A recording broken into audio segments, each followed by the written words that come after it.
Hey everybody, it's Boardman21, and today's build is going to be the Paladin Retaliation Ward build.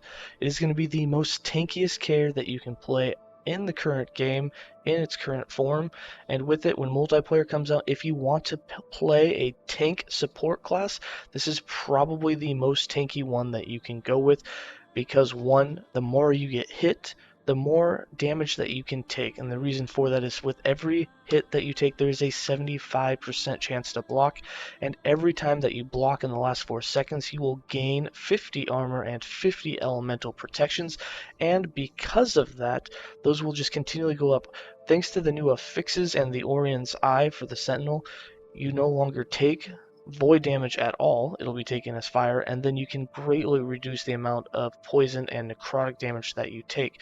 And with that, thanks to Holy Aura and the passives on the Sentinel base class, every time that you block, which will again is 75% of the time, you will be healed for 65 life, and you will gain 21 ward. Yes, that basically means that for every hit that you take, there is a 75% chance to have 86 health, or 86 of that damage, completely neglected. So things that hit you for less than 86 health are actually healing you. So lots and lots of trash mobs, they will heal you when they hit you, and not only that, if you block it, it not only heals you, but it will also give you 50 more additional armor and protections for the next hit that you take. So yes, this is one of the most tankiest builds, and in the gameplay you're going to see that. You can basically run through a monolith all the way to the end, take all of those mobs at once, and then just wipe them out. And the more that they hit you, the more that you just become more and more tankier. If multiplayer comes out and this is still available when I do my tank support role, this is the character that I will play. Anyways, let's go ahead and get into the skills and show you some gameplay. Alright, for skills, we're going to be running Lunge, Holy Aura, Vengeance, Ring of Shields, and Abyssal Echoes. For Lunge, we have 4 points in Into the Fray, 1 point into Blood Rush, 3 points into Tactician, 4 points into Forge On, 1 point in Unstoppable, 1 point in Initiative, 5 points in Avenger's Charge, and 1 point in Brigade.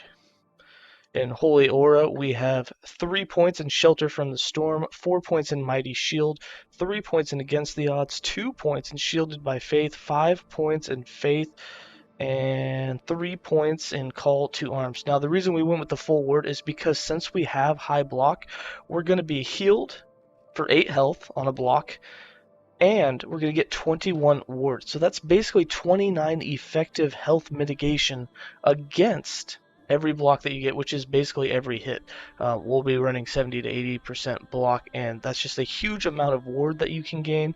It's health back, and on top of that, thanks to your passives, you get 50 armor and elemental protections for every block. So it's pretty huge. On top of that, you get some ward per second while it's active. You have some ward retention. It's just a nice skill, and the ward side of it's actually pretty potent for a non-ward build. Alright, for Vengeance, obviously we're going with more damage reduction, but this is also going to be built as our damaging skill for like single target. So we have 1 point in Double Ripostal, 4 points in Dark Duelist, 1 point in Zealot's Technique, 6 points in Executioner, 3 points in Faint Strike, and 5 points in Bolster. For Ring of Shield, full defensive on this, no offense. We have 2 points in Banding, 3 points in Enduring Defense, 2 points in Reinforcement, 2 points in Healing Shields, 5 points in Phalanx, 1 point in Sturdy Shields, 2 points in Aegis of Life, 2 points in Martyr Shields, and 1 point in Collateral Damage. And then for Abyssal Echoes, now, we do get mana back when we use Vengeance, but you still have to be careful with this. We went with the way that allowed us to basically run through the map and not have to worry about getting as much mana as possible until we get to the boss. We have 4 points in Abyssal Infusion, 2 points in Echomancer, 1 point in Temporal Echo, 1 point in Abyssal Cadence, 1 point in Distant Echoes, 1 point in Final Echo, 1 point in Mental Echoes, 4 points in Reality's Dirge, and 5 points in Abyssal Remains. For passives, we got 30 points in the base Sentinel class with 5 points in Overwhelm, 5 points in Counterattack. This is the retaliation part of the build. This gives you a 30% chance to retaliate whenever you are hit with a 0.2 second cooldown. When you get enough mobs on you, you will be doing 5 hits per second with this skill because you'll be hit so many times. And 4 points in Banish to give you 40% increase damage with Retribution and a 100% increased critical strike chance with it. We also have 1 point in Fearless, 5 points in Gladiator, 5 points in Aegis of Renewal, so that we will get 50 health on block, and 5 points in Time and Faith, so when we use Vengeance, we gain 25 health and 10 mana. Now, this 50 health that you get on block stacks with the 8 health and 21 ward that you get from Holy Aura. So that means you get 58 life and you get 21 ward every time that you block, which our current block percentage is 75%, which is huge. For the Void Knight, we have 12 points, we have 5 points in Devouring Blade, and 7 points in Ruled Eater. You'll need at least 10 points in here to unlock the Abyssal Echoes. You don't need the full leech if you don't want it. You have to have the 5 points to go up the notch, but you can take 2 points out of Ruled Eater if you don't want them there. We have 23 points in Forge Guards because we really needed the 8 points in Steel Aegis for the block chance, and the 10 points in Rallying Block for that armor and elemental protections on block. You get 50 for every block in the last 4 seconds. That is huge. And then we got 5 points in Battle Hardened for 75% increased armor when you take a hit. And 48 points in our Master Paladin, with 8 points in Defiance, 5 points in Honor, 1 point in Holy Symbol, 6 points in Veiler, 5 points in Prayer, 1 point in Staunch Defender, 4 points in Shield Wall, 8 points in Faith Armor, 10 points in Penance. And that's all of them. And then for items, this is going to be the hardest part for you to gear because we are using this special rare affixes on both the chest and the helm. But for idols, you're going to want the increased damage with Vengeance, and then you're going to want a 1x4 that has mana efficiency with void spells. For gear, we're using a one-handed weapon. You need the shield to maximize upon block chance, so we're doing a little less damage with Vengeance. We still do like 2k crits with it. Our retaliation does like 500 damage, but if you're getting 5 hits a second, that's huge with it, so it counts, and that doesn't interrupt anything that you do. So you can be doing retaliation 5 times a second if you're getting hit enough, on top of being able to use Vengeance, and Abyssal Echoes will also be going off.